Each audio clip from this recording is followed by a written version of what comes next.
전도서 5장 1절부터 7절이에요.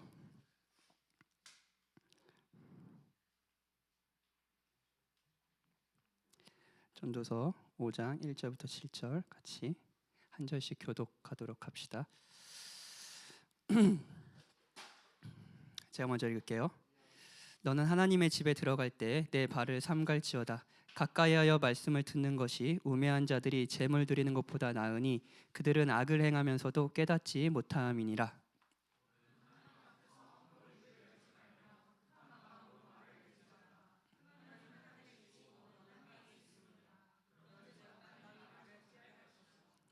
걱정이 많으면 꿈이 생기고 말이 많으면 우매한 자의 소리가 나타나느니라.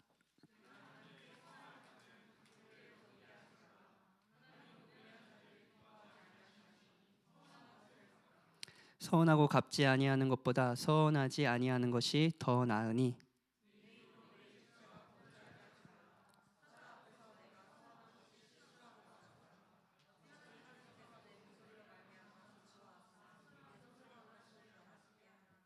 다 같이 읽읍시다.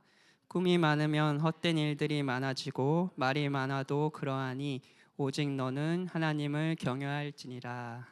아멘. 예, 전도서 강의 여기 깜짝 놀랐네. 예, 김혜수 전사님이 와 계셔가지고 정면에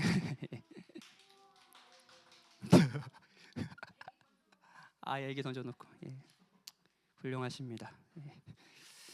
전도서 강의 7번째 시간입니다. 전도서를 통해서 우리 하반기에 우리와 우리의 세상에 대해서 좀 진지하게 생각해 보기로 결심했잖아요. 그래서 벌써 7번째 시간으로 왔는데, 지난 3장에서 전도서 3장에서 전도자는 이제 세상을 봤습니다. 근데 그 세상에는 보니까 뭐 재판하는 곳에도 악이 있어요. 그러니까 일반적으로 사람들이 여기만큼은 악하면 안 되는 것 아니냐? 라고 생각하는 걸. 그러니까 악이 있으면 안 된다고 생각하는 곳, 그것까지 악이 있습니다. 그러니까 세상에 존재하는 모든 곳에 악의 영향 아래 있다라고 이제 솔로몬은 얘기하는 거죠. 또 이 솔로몬이 4장에서는 세상에서 일어나는 모든 학대를 봤다고 또 얘기합니다. 학대, 그러니까 가진 자가 가지지 못한 자를 자신이 가진 것으로 이제 뭐랄까요? 괴롭히는 거죠. 폭력을 행사하는 거죠. 그 세상을 보면서, 그런 세상들을 보면서 전도자가 느낀 것은 깊은 삶에 대한 회의감이었습니다. 헛되고 헛되며 헛되고 헛되니 모든 것이 헛되도다. 거의 이제 전도서의 말씀 중에 여러분들이 가장 잘 아는 그런 뭐랄까요? 세상을 본 전도자의 평이었죠. 사람들이 수고하는 것이 도대체 무슨 소용이 있는가, 이런 거예요. 열심히 일하고 열심히 공부하고 뭐 가족 결혼도 하고 사랑도 하고 하는데 도대체 그게 무슨 소용이 있냐라는 게 이제 세상을 보면서 전도자가 느낀 깊은 회의감이었습니다. 허무감, 이런 거죠. 지난주에 기독교 신앙이 없는 분이 처음으로 교회를 찾아오셨어요. 작년부로 찾아오셨는데 너무 반가웠습니다. 근데 되게 궁금하잖아요. 어떻게 이렇게 교회를 찾아오게 되셨는지 했는데, 굉장히 열심히 사시는 분이더라고요. 자매님이었는데 그분이 이렇게 얘기하시더라고요. 열심히 사는데 왜 열심히 살아야 하는지, 이 일의 결국이 무엇일지 모르겠어요. 나는 누구이고 어떻게 살아야 할지, 어디로 가야 할지, 이 모든 것을 생각하지 않고 살아도 되는데, 그리고 대부분의 사람들이 그냥 그렇게 옆에 사람들 다 살고 있는 것 같은데, 열심히 공부하고 열심히 살다 문득 이런 생각이 들었어요. 그래서 결국 뭐지 이게? 난 뭐 하려고 이러고 있는 거지? 라는 생각이 든 거예요. 그래서 어떤 이런 얘기를 이제 친구한테 이렇게 하니까 그 친구가 교회 가면 답이 있다. 그래서 이제 듣고 싶어서 찾아왔다는 거예요. 답을 주지 못했어요, 제가. 그래서 다음에 또 보자. 우리 답은 쉽게 찾아지지 않으니까 계속 나랑 답을 찾아보자, 이렇게 얘기했는데, 사실 그 찾아오신 분의 이야기를 들으면서 올 하반기 금요기도의 시간마다 전도서를 살펴보면서 여러분과 함께 고민하고 싶은 것들이 이런 것이라는 생각이 들었습니다. 그래서 전도서를 꼭 들어보셔라, 이렇게 얘기를 했는데 들어보셨는지 모르겠네요. 전도서는 세상을 계속 살피면서, 그것도 아주 면밀히 계속 살피면서, 그냥 이렇게 그냥 흘러가는 대로 살지 않고, 이건 뭐지?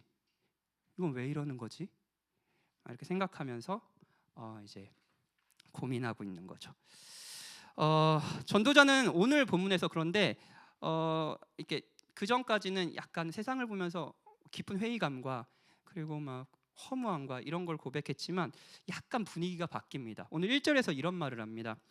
너는 하나님의 집에 들어갈 때 내 발을 삼갈지어다. 가까이하여 말씀을 듣는 것이 우매한 자들의 재물을 드리는 것보다 나으니 그들은 악을 행하면서도 깨닫지 못함이니이다. 약간 어조가 바뀌었어요. 세상을 눈으로 자신의 눈으로 보던 이제 전도자가 느낀 것을 이제 막 느낀 것을 입으로 말하고 막 이거 헛되고 해 아래 세상에 뭐 사람들이 하는 수고가 뭐 의미가 무슨 의미가 있냐 막 이러던 전도자가 이제 자기의 눈과 입을 닫고 귀로 들어보겠다고 합니다. 하나님의 말씀을 듣겠다고요. 땅을 계속 살피면서 세상과 자신에 대해서 살피면 깊은 회의감에 빠졌는데 전도가 이제 하늘을 향하고 하늘에 대해서 듣겠다라고 이야기하는 거예요. 뭔가 변화가 있죠. 여러분과 저는 어찌됐든 이번 주도 계속 세상을 봤을 겁니다. 세상을 봤고요. 여러분의 세상은 뭐 모든 사람들이 나름 목표를 가지고 분투하고 분주하고 한편으론 악하고 막 했던 세상이었습니다. 그래서 여러분이 봤던 세상도 사실 전도자가 지금 4장까지 했던 세상과 크게 다르지 않을 겁니다. 그렇죠? 이게 전도서가 우리에게 의미 있게 다가오는 이야기죠. 이유죠. 계속 세상을 보면 어떤 생각이 들었을 겁니다. 세상은 악하구나. 난 이 세상에서 어떻게 살아남아야 되지? 난 도대체 뭘 해야 되지? 뭐 이런 세상을 계속 보면서 생각이 들었을 거예요. 그런데 하나님의 말씀을 들었나요? 하나님의 말씀을 들었나요? 계속 세상을 살고 세상을 보고 세상에 대해서 말하고 할 때 여러분 하나님의 말씀을 그냥 뭐랄까요? 여러분의 생각을 다른 거에 초점을 맞추지 않고 하나님의 말씀을 듣는 거에 초점을 맞추고 하나님 저에게 말씀해 주시고 제가 듣길 원합니다. 당신은 세상을 어떻게 보고 계십니까? 당신은 이런 세상에 대해서 어떻게 얘기하고 계십니까? 라는 관심을 가지고 듣는 시간을 보내셨습니까? 잠시 세상을 보는 우리의 눈을 감고 세상에 대해 우리에게 얘기해 주시는 알려주시는 하나님의 말씀을 들으며 이번 주 한 주는 사셨나요? 제가 이번 주에 어떤 분하고 약간 오해가 생겼습니다. 뭐 종종 일어나는 일이에요. 그래서 막 서로 막 기분이 상하고 약간 이렇게 얘기하다가 좀 둘 다 감정이 약간 격해졌어요. 그리고 막 이렇게 격한 경험이 막 오고 갔어요. 결국 이제 목회자병으로 서구모 전사님 아닙니다. 교역자 친해요. 교역자 친하니까 이렇게 또 있어 누구야? 서구모 전사님이 친해요. 오가인 간사님도 친하고 배우민 목사님도 친하고 우리 교역자는 가족 같은 그만하겠습니다. 이렇게 분이 올렸어요. 그리고 결국 제가 미안해, 내가 미안해. 그리고 이렇게 했는데 결국 이제 제가 굽혔죠. 근데 너무 자존심이 상하는 거예요. 너무 기분이 상하는 거예요. 제가 또 이런 걸 오래 좀 마음에 품고 두는 사람입니다. 제 머릿속에 떠나지를 않는 거예요. 그 사람이 한 저를 불쾌하게 했던 그 얘기가요. 아침에 출근을 해서 저는 아침에 이제 9시에 출근하고 30분 정도 이제 그 멜북상과 성경을 읽고 기도를 합니다. 30분 정도 이제 말씀을 읽는 시간을 보낸 것 같아요. 목사님 매일 묵상을 틀었습니다. 제가 읽고 묵상을 틀었습니다. 들렸을까요? 아니, 듣죠. 목사님이 말은 하시죠. 듣죠. 그런데 의미 있게 들렸을까요? 아니요. 그냥 끝내는 거죠, 뭐. 이렇게. 오늘 유난히 목사님이 기도 시간이 기네. 막 이러면서 이거 그냥 끌까? 막 이렇게 막 이러면서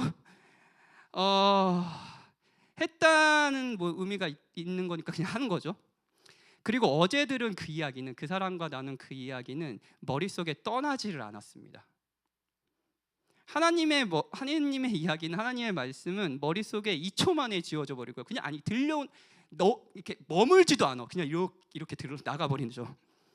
그리고 내가 본 세상은 머릿속에서 떠나지를 않습니다. 그래서 제가 그날 일기를 썼어요. 이 일기를 공감이 될지 한번 들어보세요. 깊은 생각이 필요한 순간 충분한 시간을 들여 생각하는 것이 어려운 만큼 스스로를 괴롭히는 생각이 꼬리를 물고 땅굴을 팔 때 멈추는 것도 어렵다. 30분 정도 가뿐하게 말씀 묵상을 해치우고 어제 들은 여러 말을 해석하며 상상의 나래를 펼치고 자책하며 오해하는 무의미한 자해의 시간은 2시간이고 3시간이고 멈추질 않는다. 해야 될 생각을 하는 것도 하지 말아야 할 생각을 멈추는 것도 쉽지 않다. 이번 주 여러분이 그러시지 않으셨나요? 하나님의 말씀은 여러분에게 의미 있게 들렸습니까? 근데 여러분이 본 세상이요, 그게 여러분의 생각과 마음을 지배하고 있진 않나요? 오늘 본문을 통해 전도자가 말하고 싶은 삶의 지혜는 하나님의 말씀을 진심으로 듣고 그분께 진심으로 말하는 겁니다. 예배예요, 예배. 오늘의 주제는 예배입니다. 하나님을 예배하는 거예요. 오늘은 이것이 무엇인지 전도자의 말을 이렇게 살피면서 같이 생각해 봅시다. 1절에서 전도자는 하나님의 집에 들어갈 때 내 발을 삼가라는 말을 합니다. 내 발을 삼가라는 거는 이제 원어로 직역을 하면 내 발걸음을 지키라 뭐 이런 겁니다. 더 뭔 말인가 싶죠?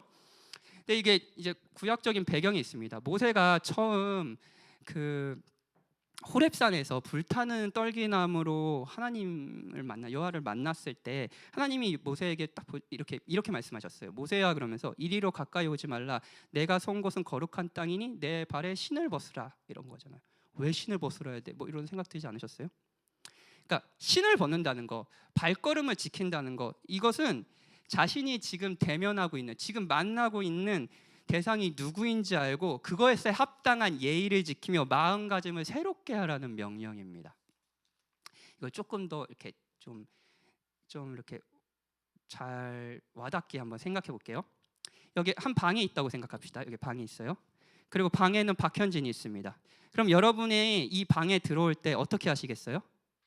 편하게 들어올 거 아니에요. 뭐 들어오기 전에 막 옷 점검하고 뭐 화장실 가지고 거울 한번 보고 그러지 않을 거 아니에요. 그냥 문 열고 목사님 식사하셨어요? 뭐 김혜찬 같은 경우는 시답지 않은 뭐 농담 던지면서 막 이렇게 들어올 거 아니에요. 노크도 안 하고 들어올 수도 있어요. 그렇죠, 김혜찬? 예, 그냥 들어올 거 아니에요. 그냥 편하게 들어올 거 아니에요. 그런데 제가 올 상반기인가 정확히 작년인가? 그때 이찬수 목사님을 뵐 때가 저희 교회에 오셨어요. 저희 신촌 캠퍼스에 오셨어요. 근데 진짜 제가 이찬수 목사님을 정말로 그 신대원 때부터, 그리고 뭐 그 전에 20대 때부터 계속 설교를 듣던 그 목사님이거든요. 근데 그 목사님이 앞에 있다라는 거예요. 그러니까 기분이 되게 이상하더라고요. 근데 신대원 때 저희 강사 목사님으로, 제가 신학 대학원생 때 강사 목사님으로 이렇게 오셨었거든요. 그러면 막 자매님들 난리 나시고 막 전도사님들 난리 나시고 막 사인 받으시고 막, 그리고 뭐 범접도 할 수 없었습니다. 그 이전수 목사님은 저를 당연히 모르죠. 그리고 이렇게 멀리서 지켜보던 목사님이 우리 교회에 오신다는 거예요. 그냥 그 방에 있다고 생각해 봅시다. 그냥 똑똑하고 들어갔을까요? 그날 막 제가 막 평일인데 정장 입고 막 들어가기 전에 그 기억나요. 제가 그날 좀 늦어가지고 제가 제자훈련, 오전 제자훈련인데 이거 오전 제자훈련 취소해야 되나? 막 이렇게 생각하고 막 그날 신촌에 가는데 들어가기 전에 화장실에 들어가가지고 막 이렇게 보고, 뭐 이찬수 목사님은 저가 누군지도 모르는데 막 거울을 들어보고 막 그렇게 했어요. 마음가짐이 다른 거죠. 마음가짐이 다른 거죠. 자기가 대면하는 대상이 저인 것과 여러분이 평생도록 존경하고 여러분들의 신앙에 지대한 영향을 끼친 어떤 목사님을, 그리고 지금까지 그 목사님을 처음으로 뵌다라고 할 때 여러분 마음가짐과 뭐랄까요, 그것에 합당하다고 생각하는 예의와 태도, 이런 게 다를 겁니다. 그렇죠? 또 다른 직접적인 예를 들어볼게요. 소개팅을 해요. 소개팅을 한다고 합시다. 작년부들도 감정이입을 좀 해보세요. 감정부들도. 근데 이제 소개팅하는 사람이 이틀 동안 머리를 감지 않고 슬리퍼를 신고 동네 슈퍼에 가듯이 나온 거예요. 우리 자매님들 나온 거예요. 이 사람을 보면 여러분 어떻게 생각을 하시겠어요? 그냥 보자마자 일어나고 싶을 거 아니에요. 완전 나를 되게, 이 사람 무시하네? 진짜 이 사람 되게 무례하네? 라는 생각이 들 거 아니에요. 내 발을 삼가라는 것은 이런 말입니다. 너는 지금 하나님께 나오는 것이다. 너가 지금 만나려고 하는 분은 하나님이시다. 그분이 어떤 분인지를 생각해봐라. 여기에 계신 분은 그냥 친구가 아니다. 동네 슈퍼를 가는 것이 아니다. 하나님이다. 이걸 기억하고 그것에 합당한 자세와 마음을 가지라. 이런 거예요. 구약성경 맨 마지막 책 말라기에 보면 하나님은 이스라엘 백성의 다른 것이 아니라 예배를 지적합니다. 예배를 지적해요. 제사예요. 그 당시 이스라엘의 제사는 그냥 진짜 형식만 남아 있었습니다. 하나님은 자기 백성에게 가장 좋은 짐승 그리고 흠없는 짐승들을 선별해서 하나님께 제물을 드리라고 했어요. 그런데 이스라엘 백성은 자신들도 쓰지 못할 제물들을 가지고 왔습니다. 눈 멀고 절뚝거리고 병든 짐승을요. 왜? 하나님께 나가는데 눈 멀고 이렇게 못 쓰고 먹지도 못하고 그런 것을 가져갔을까요? 건강하고 튼튼한 건 자신들이 농사할 때 쓰고 자신들이 먹어야 하니까요. 그렇죠? 그러니까 문제가 있는 것, 사용할 수 없는 것을 가져오는 거예요. 제사는 드리긴 해야겠습니다. 그런데 드릴 마음은 없어요. 아까워요. 그래서 가져오는 것이 병든 것, 장애가 있는 것을 가지고 오는 거예요. 소개팅은 나가야겠어요. 근데 그 사람에 대한 관심은 없어요. 그러니까 슈퍼를 가듯이 그냥 슬리퍼를 끊고 머리도 안 감고 모자를 쓰고 나가는 겁니다. 가장 중요한 건 그들이 무엇을 가져왔는지가 아닙니다. 그들의 마음이에요. 예를 들면 하나님은 소를 제물로 드릴 수 없는 가난한 자들이 있잖아요. 이게 진짜 하나님이 정말 너무 선하신 분이지 제물을 디스카운트를 해주세요. 이거 소만 가져오라 그러면은 가난한 사람들, 소가 없는 사람들은 어떻게 제사를 드려요? 이런 혹시 궁금한 점 없습니까? 그럼 어떻게 하는지 아세요? 산비둘기를 잡아오라 그랬어요. 산비둘기는 산에 가면 다 잡을 수 있습니다. 하나님이 원하는 건 넌 뭘 가져와라. 그분이 뭐 소를 가져와서 그걸 먹겠습니까? 하나님이 원하는 건 뭐였을까요? 마음이에요. 하나님을 대면하고 그리고 하나님이 어떤 분이신지를 생각하며 그 마음을 드리는 거예요. 1절에 보면 가까이 하여 말씀을 드리는 것이 우매한 자들이 제물을 드리는 것보다 나으니 그들은 악을 행하면서도 깨닫지 못한다고 말합니다. 우매한 자들은 제물을 드립니다. 그런데 하나님을 예배하고 싶은 마음은 없습니다. 어찌됐든 형식은 지킵니다. 근데 자신이 누구 앞에 서느냐는 관심이 없습니다. 소개팅을 하는데 슈퍼 가듯이 나오는 거예요. 당연히 앞에 있는 사람, 나아가 주선자는 모욕을 당하는 거죠. 하나님도 마찬가지입니다. 하나님은 다른 것이 아니라 이스라엘 백성의 예배를 통해 모욕을 당하셨습니다. 그리고 하나님을 만나는 이 자리에 여러분 어쨌든 기도하러 오시고 살아계시고 크신 하나님을 만나고 그분의 말씀을 듣고 기도하러 오셨죠? 근데 불행히도 이 자리가 하나님을 가장 모욕하는 자리가 될 수도 있습니다. 예배를 드리는 것이 악이 될 수도 있어요. 그렇다고 금요일에 안 나오겠다 결정하지 마시고 그럴 수 있다라고 생각하는 거예요. 그리고 그들은 악을 행하면서도 깨닫지 못했죠. 이게 악인지도 모르고요. 하나님을 모욕하는지도 모르고요. 제일 중요한 건 뭐예요? 내가 어떤 분 앞에 나가는 것이고 나에게 지금 말씀하고자 하시는 분이 어떤 분이신가를 생각하는 거예요. 그리고 이런 하나님을 향한 공경, 경외심이라고 표현하기도 하죠. 이런 마음이 가장 잘 드러나는 행동은 듣는 겁니다. 듣는 거예요. 지금 이 시간이에요. 2절. 너는 하나님 앞에서 함부로 입을 열지 말며 급한 마음으로 말을 내지 말라.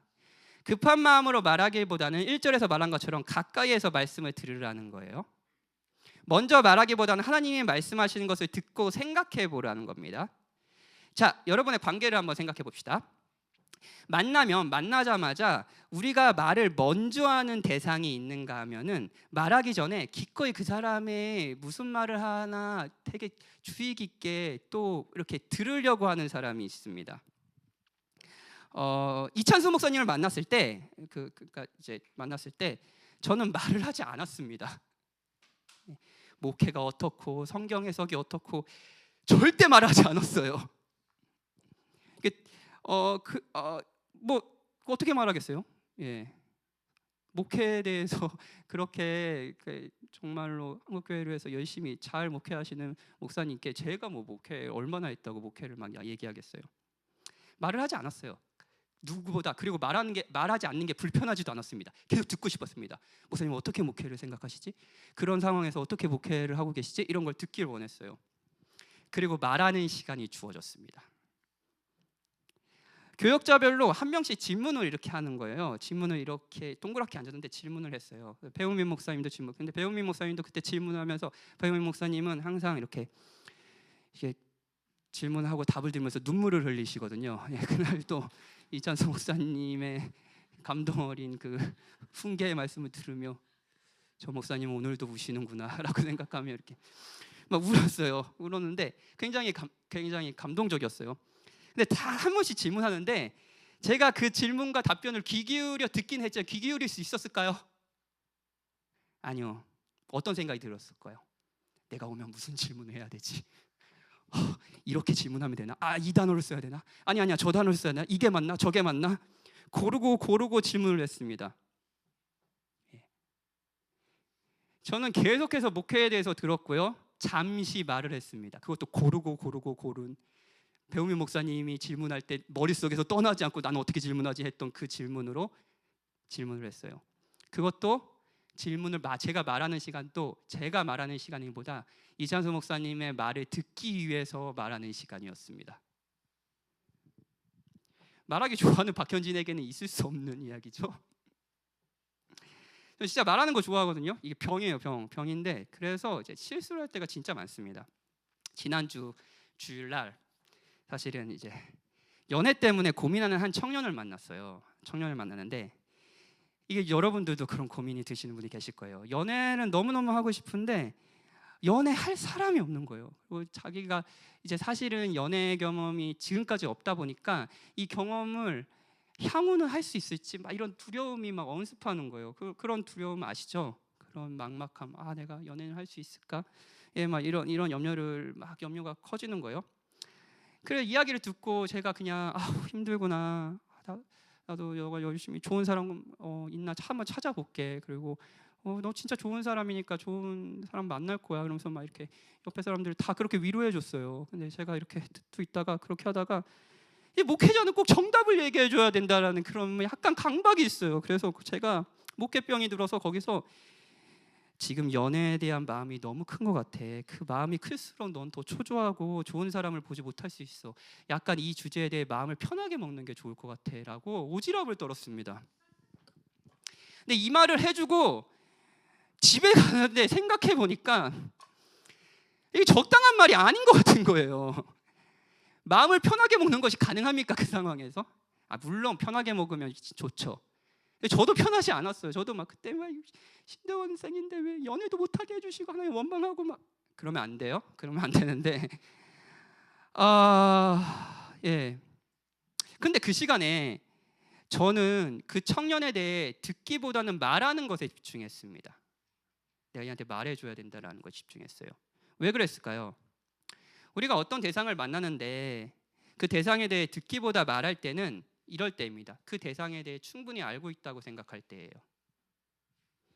저는 그 청년이 품은 마음이 뭔지 다 알아라는 생각을 했습니다.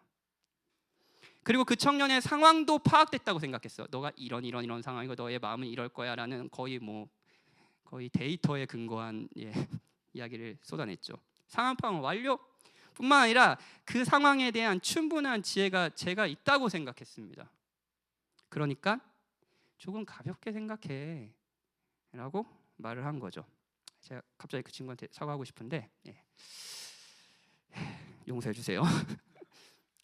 제가 아니었어도 숱하게 들을 말인데 그리고 자기도 안 되는데 잘 안 되는데 말했을 텐데 그랬을 거예요.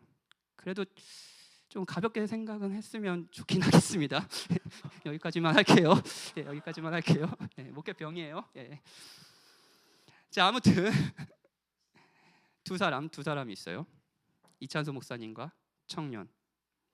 두 존재를 대하는 저의 자세는 완전히 달랐다는 것을 아시겠죠? 전 이찬수 목사님께 더 듣고 싶었습니다. 제가 입을 열 때도 그분의 말을 듣기 위해서 입을 여는 거였어요. 근데 저는 이 친구한테는 다 말해주고 싶었습니다. 이거야, 이렇게 해야 돼, 이렇게 해야 돼.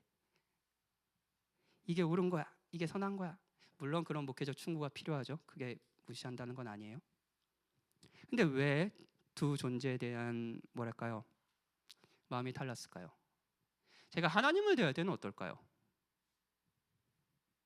여러분은 하나님을 대할 때는 어떻습니까?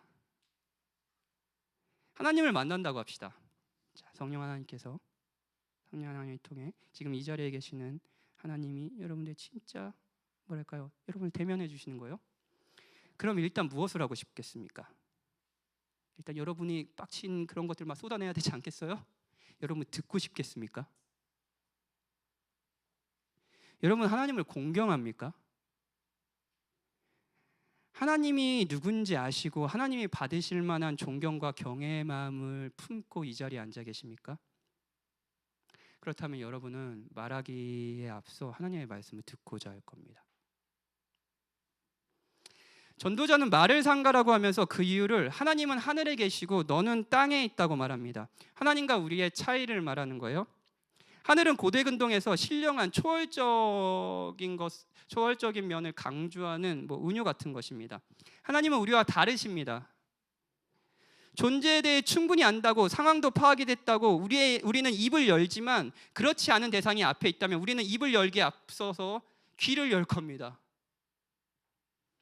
그분이 자신에 대해서 이야기해 주시길, 이 상황에 대해서 말씀해 주시길, 우리가 어떻게 살아야 할지 알려주시길 바랄 겁니다. 이것이 예배의 중요한 정신이에요. 하나님을 향한 경외감을 가지고 하나님의 진심을 듣는 거죠. 듣는 거예요. 두 번째는 진심으로 말하는 겁니다. 진심을 가지고 말하는 거예요. 예배의 정신 중에 두 번째요. 4절부터 전도자는 서원에 대해 이야기를 합니다.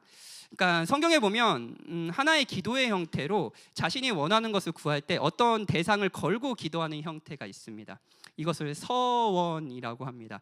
대표적으로 아이가 없는 한나가 아이를 주시면 하나님께 드리겠다고 한 기도, 이런 형태입니다. 서원에 대해서 여러 가지 설명할 것이 있지만 오늘은 특별히 서원을 지키지 않는 마음의 문제에 집중하려고 해요. 서원을 여기 구체적으로 서원을 해야 되냐 말아야 되냐 이런 부분도 사실 이제 하면은 시간이 너무 오래될 것 같아서 오늘은 요거에 집중하겠습니다. 서원을 했는데 지키지 않는 마음의 문제요. 사람들은 서원을 왜 할까요? 자, 서원을 왜 할까요?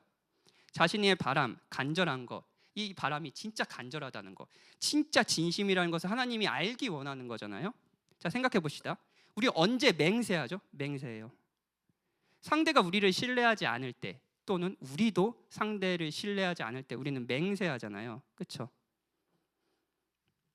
그런데 일단 서약을 했어요. 하나님 이걸 주십시오. 그러면 내가 이렇게 하겠습니다. 서약을 했어요. 근데 원하는 것은 받았습니다. 그리고 자신이 약속한 것은 잊어버려요. 이거 역시 하나님을 우리가 어떻게 여기고 있나라는 우리의 마음을 보여줍니다. 힘들 때 이런 기도 해보셨어요 혹시? 하나님 이 문제만 해결되면 제가 진짜 신앙생활 잘할게요. 도대체 언제 신앙생활 잘할 거야? 그렇죠? 신앙생활 잘할게요. 그때 전도사님이 조장하라고 했는데 제가 아직 조장할 준비가 안 돼. 그 조장 준비는 도대체 언제 해야 되는 거예요? 예, 조장할 준비가 안 됐습니다라고 했어요. 막 그렇게 했어요. 근데 제가 이 문제만 해결되면 제가 조장도 하고 초등부 교사도 하고 그냥 장년부도 올라가고 막 그럴게요. 말을 했어요. 금요기도도 빠지지 않을게요. 예, 여러분들 작년부 올라오는데 그렇게 기도가 필요합니까? 예. 금요기도 빠지지 않을게요. 막 이렇게 했어요. 그리고 그 문제가 해결됐어요. 잊어버리는 거죠. 그때 우리는 하나님은 상황 모면을 위해서 이용하는 분 정도로 생각하는 겁니다. 위기 상황에서는 하나님이 계시길 바라지만 위기가 해결된 지금은 계셔도 안 계셔도 상관이 없는 거예요. 이렇게 해주시면 제가 이렇게 할게요 라는 일종의 다짐은 진심이 아닙니다. 그냥 상황 모면을 위해 하나님께 하는 거짓말이죠. 하지만 하나님이 정말 하늘에 계시고 우리는 땅에 있다는 것을 안다면, 그래서 그분을 향한 경외심을 유지하고 있다면 우리는 하나님께 계속 들으려고 할 것이고, 동시에 상황 모면을 위한 거짓 이런 게 아니라 우리의 진심, 이 상황 속에서 우리가 어떻게 고통당하고 있고 그럼에도 불구하고 하나님의 선하신 인도를 우리가 얼마나 바라는지 그분께 무릎을 꿇지 않겠습니까? 이것이 오늘 본문에서 전도자가 찾은 지혜입니다. 하나님을 예배하는 것, 진심을 듣고 진심을 말하는 거예요. 오직 너는 하나님을 경외할지니라. 그런데 지금까지 설교를 들은 분 중에는 기독교 신앙이 없는 분들이 있으실 것이고, 한편으로 지금까지 했던 이야기들이 터무니없고 자신과 관계가 없는 이야기로 생각하시는 분도 계실지 모르겠습니다. 그것을 저도 잘 압니다. 오늘 설교는 하나님이 계시다는 전제를 가지고 하는 설교이기 때문이에요.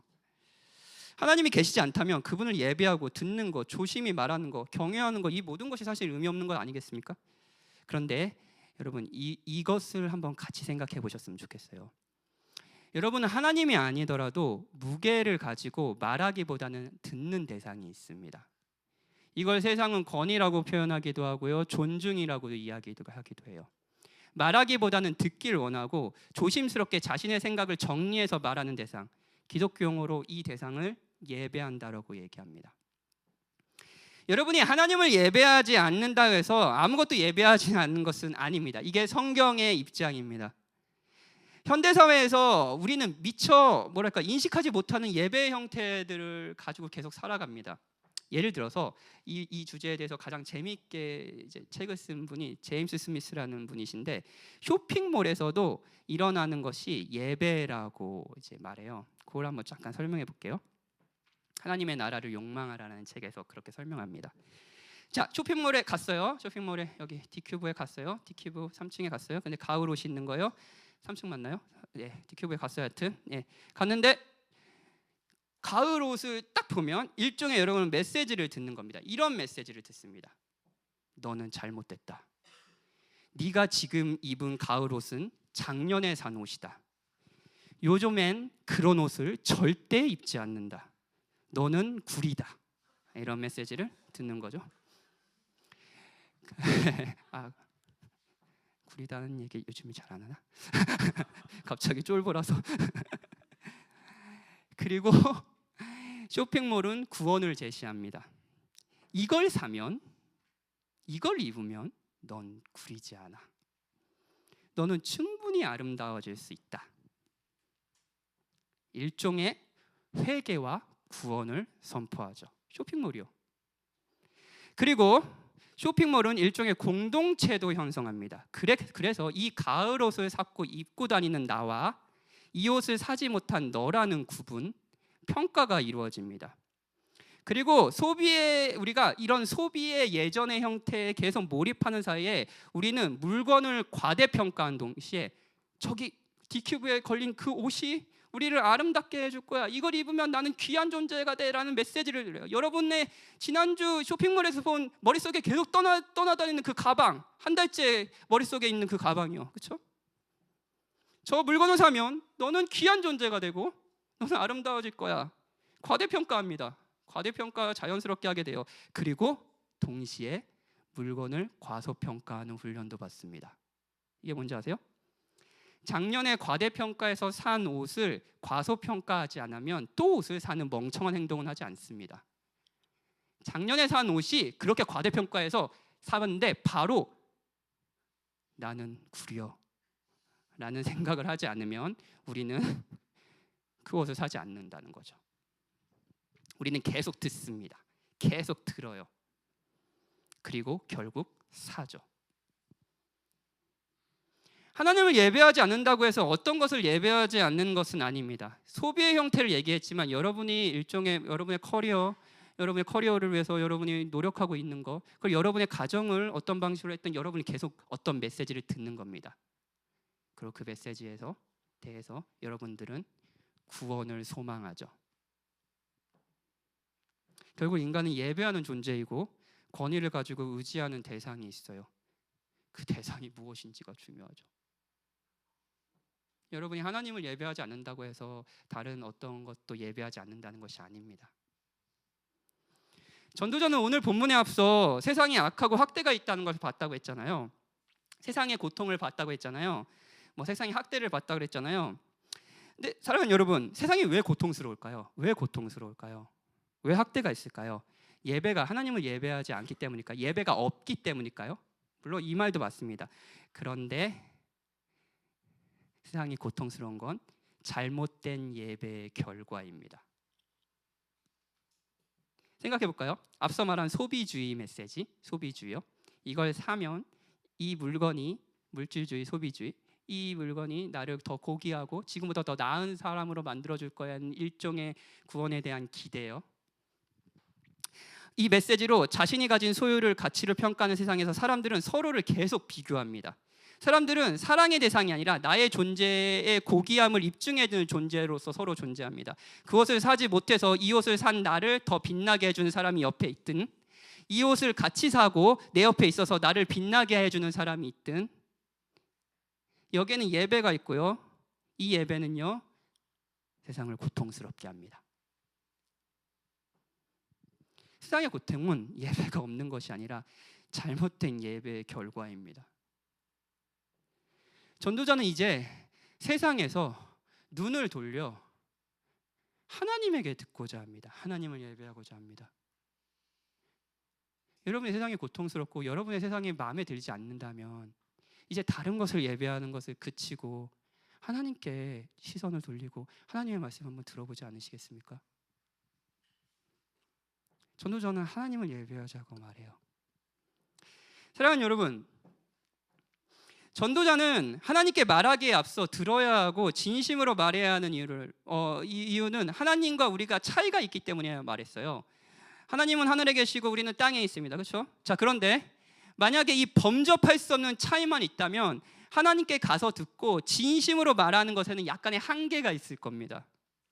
저는 이찬수 목사님이 너무 존경하지만 저의 속이야기는 할 수 없었어요. 우리가 하나님을 진정으로 예배하기 위해서는 진심으로 그분의 말씀을 경청하고 듣고, 그리고 우리가 진심을 다해서 우리의 솔직한 마음을 하나님께 드리는 예배를 하기 위해서는 하나님과 우리의 차이를 들을 뿐 아니라 더 들을 소식이 있습니다.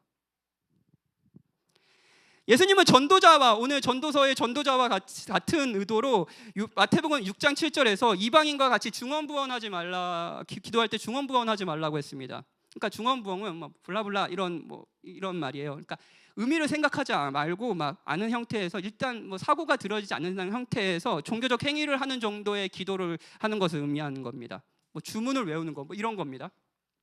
진심으로 말하는 거예요. 그런 의미에서 전도자가 본문에서 지적하는 서원했지만 지킬 마음이 없는 기도는 중언부언하는 기도겠죠. 그렇죠? 예수님은 하나님을 향한 경외감을 갖고 진심으로 기도하라고 말합니다. 그리고 기도를 가르쳐 주세요. 자, 어떻게 시작하죠? 하늘에 계신, 맞습니다. 하나님은 하늘에 계십니다. 이건 전도자도 알고 있었어요. 우리는 땅에 있습니다. 하나님은 우리와 다르십니다. 우리는 그분께 나아갈 때 우리의 발을 삼가해야 합니다. 우리의 마음을 살펴야 합니다. 그분은 모든 것을 아시는 분이시며 모든 것을 다스리는 분이십니다. 우리가 가지고 있는 모든 문제에 해답을 하시고 동시에 그 뜻 안에서, 자신의 뜻 안에서 모든 것을 성취해 나가시는 분이십니다. 그분은 우리와 같이 실패하지 않으십니다. 그분은 하늘에 계십니다. 그분이 뜻하신 바는 모든 것이 이루어집니다. 그런데 이것이 끝이 아닙니다. 하늘에 계신 우리 아버지요. 하나님은 하늘에 계시지만 동시에 우리의 아버지가 되십니다. 그분은 두려움과 존경심을 가지고 가야 될 뿐이지만 저한테는 이찬수 목사님 같은, 동시에 다른 어떤 관계에도 누릴 수 없는 친밀감을 가지고 나갈 수 있는 분이십니다. 우리의 아버지가 되신다고 얘기해요. 그분은 우리를 사랑하십니다. 높은 분이지만 동시에 우리를 사랑하는 아버지이십니다. 사랑하는 여러분, 우리는 하나님이 하늘에 계신다는 것을 생각하지 않기에 그분의 말을 듣지 않기도 하지만, 그것만큼 하나님이 우리의 아버지가 되시고 우리를 사랑하신다고 생각하지 않기에 그분의 말을 듣지 않기도 하진 않나요? 여러분이 이번 매일 묵상의 이정규 목사님든 저든 모든 메시지의 끝은 복음을 이야기하려고 해요. 어떤 소식이요? 여러분이 사랑받고 있다는 소식이요. 그 소식이 의미 있게 들리셨나요? 여러분, 하나님의 거룩하심을 무시하기도 하지만 동시에 하나님의 사랑을 더 빈번하게 무시합니다. 그래서 듣지 않죠. 하늘에 계신 우리 아버지요, 정말 그렇습니다. 정말 그래요. 그럼 우리가 어떻게 확신할 수 있을까요? 이 기도를 가르쳐 주신 예수님이야말로 하나님이 하늘에 계시며 동시에 우리의 아버지라고 확신하게 기도할 수 있게 만들어 주신 분입니다. 예수님은 하나님이시지만 하늘 보좌를 버리시고 우리와 같은 인간이 되셨습니다. 우리가 겪을 인간사를 고스란히 겪으셨습니다. 그 이유가 뭔가요? 하나님의 유일하신 아들, 독생자, 그리고 그 아들 안에서, 그 그리스도 안에서 우리 또한 그분의 아들이 되게 하시기 위해서입니다. 만약 이것을 안다면 우리는 특별한 경외감, 어떤 대상에게도 느끼지 않는 아주 특별한 경외감, 하나님을 향한 두려움뿐만 아니라 존경과 애정을 가지고 하나님을 예배할 수 있지 않겠습니까? 여러분, 하나님의 말씀을 들어도 됩니다. 그분은 하늘에 계실 뿐 아니라 우리 아버지이십니다. 여러분, 하나님께 여러분의 진심을 말해도 됩니다. 그렇다고 아무 말이나 막 뱉지는 마시고요. 그런데 여러분의 진심을 꾸미지 않고 이야기하셔도 됩니다. 뭔가를 얻어내기 위해 거짓 맹세를 하지 않아도 됩니다. 우리는 아들이기 때문에 서원을 하지 않아도 됩니다. 저는 제 아들이 아빠 이거 해주면 내가 이렇게 해줄게 라는 말을 종종 해요. 근데 그런 말을 해줍니다. 그렇게 얘기 안 해줘도 아빠는 너한테 이걸 해줄 거야 라는 말을 해줍니다. 왜요? 아버지니까요. 물론 그걸 거부할 때도 있지. 근데 이건 너를 미워서 하는 게 아니라 너를 사랑하기 때문에 너의 요청을 거절하는 거야. 그게 너의 아버지야. 너와 나 사이에는 서원은 필요 없단다. 그분은 하늘에 계실 뿐 아니라 우리의 아버지이십니다. 그분을 예배하십시오. 같이 찬양하고 기도합시다.